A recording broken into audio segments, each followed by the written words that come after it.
Welcome,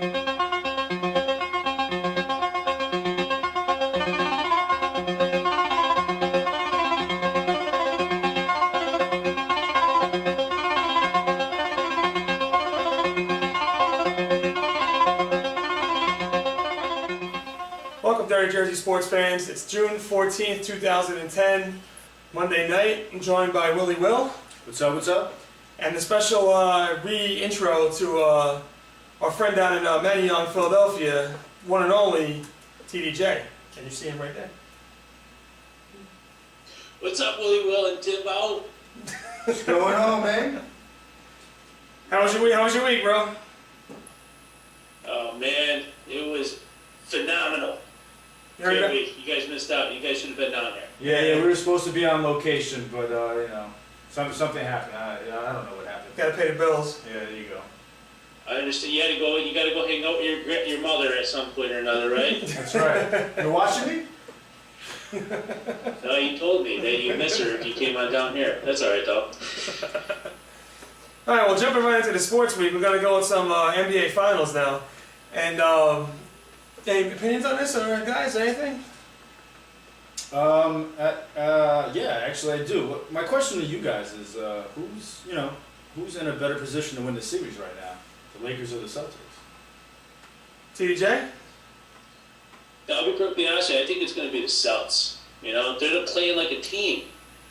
The Lakers, they just got Kobe. They got an injured big man. They got Ron Artest, who can't get out of his own way sometimes. I'm telling you, the Celtics are in position to take this championship. Wouldn't be surprised if it happens in Game 6. I would. I think it's definitely going Game 7. I don't think the Celtics could win the first game back in LA right off the bat. I think it's going to take. I think the Lakers are going to be mad. They'll probably take the first game. I don't know if they can sustain it for 2 games. All I know is that the Celtics played a hell of a game on what was it, yesterday, and the Lakers played a shitty game. But yet the Celtics still end up only winning by 6. How does that happen? NBA, refs, fouls, keep it close so everybody watches. I guess. It comes down to who has the biggest superstar. I mean, obviously, Kobe's a great superstar, but you know what? You need to supplement that. You know, Jordan had Pippen. Who does Kobe have? Lamar Odom. He's a 6-man, all right? Look, you know, the Celtics, they came in there, they're playing much more physical. They got contribution from every single one of their superstars. Paul Pierce specifically, I think he's a big-time player. He's also a big baby. Just got Kobe. He has nobody else to pick up the slack. Who was it? Derek Fisher that picked it up in Game 4? No, that's not going to happen. You can't count on Derek Fisher just playing the way he did out of his mind in Game 4. So it's going to go to the Celtics. I'm telling you, it's going to be in. They're going to do it out in LA, and they're going to celebrate out in LA. It's unfortunate. I hate Boston. I think that I want to go against both of you guys. I think the Lakers win it in 7. I think the Lakers blow them out in Game 6, and then Game 7's close, and the Lakers take it at the end.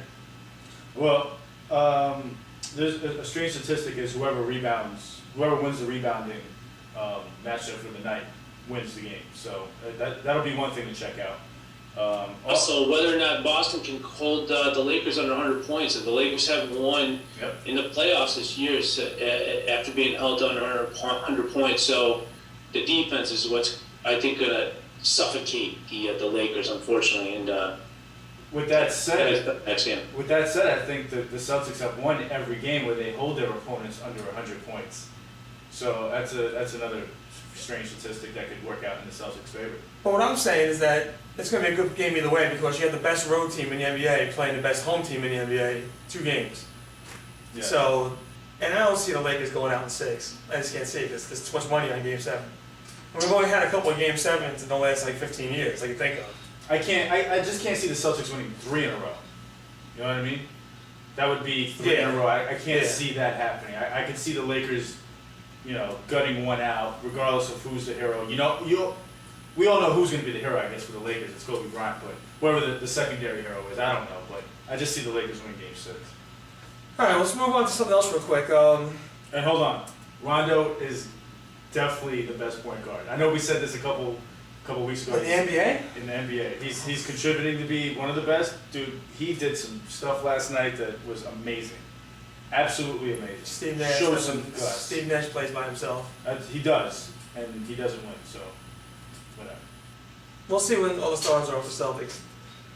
All right, real quick, down in Philly, Mr. Matty Young, we had a little Chicago Blackhawk celebration for the Stanley Cup there. As you can see the guy raising the cup right now.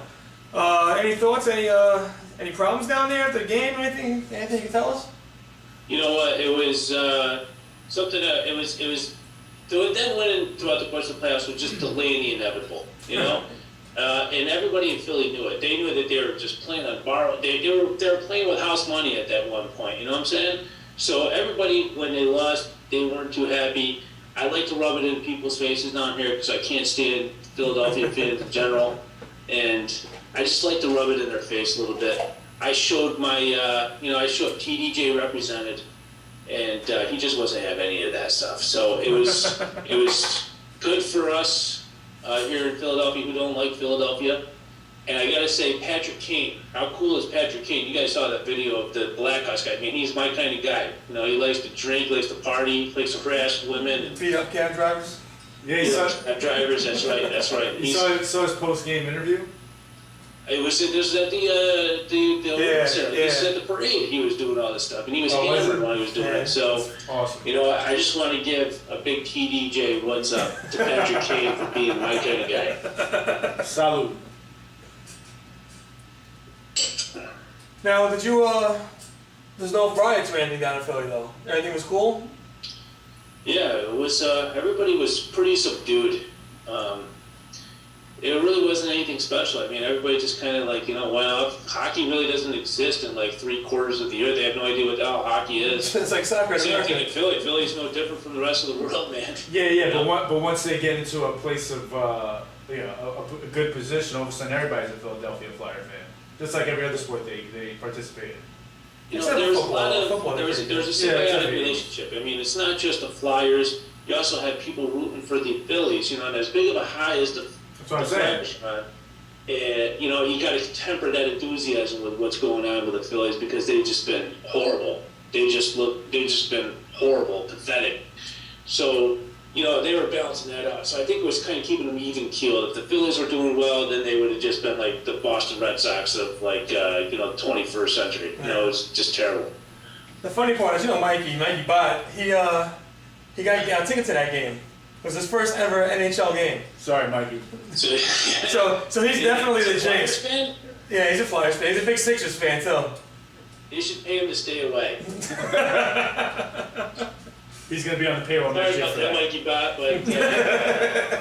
but He's the jinx. It's like Celtic pride. But, all right, well, what else we got going on?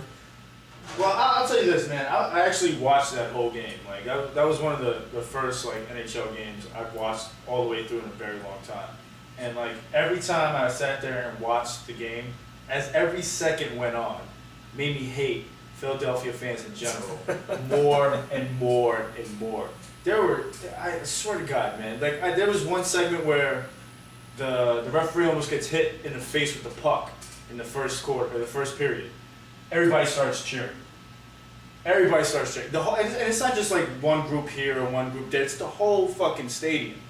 Then there's another section where every time they get a penalty they're like, ref, you suck, and then their whole antics after the Stanley Cup was awarded to the Blackhawks. I mean, they even booed the Flyers. They booed the Flyers when the Blackhawks were trying to kill a penalty. At least they didn't throw anything at him, which I give him credit Well, for. That I saw anyway. Well, yeah. if that's the kind of standard we hold the Philadelphia fans up to, then I guess, Everybody's got to go through rehab. So there it is.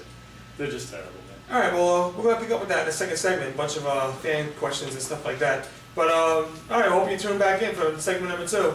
And just remember, we got the poll on the bottom still. You guys vote on the polls, contribute to the questions on the fan page and all that. And we'll see you in a couple minutes, all right? Bye.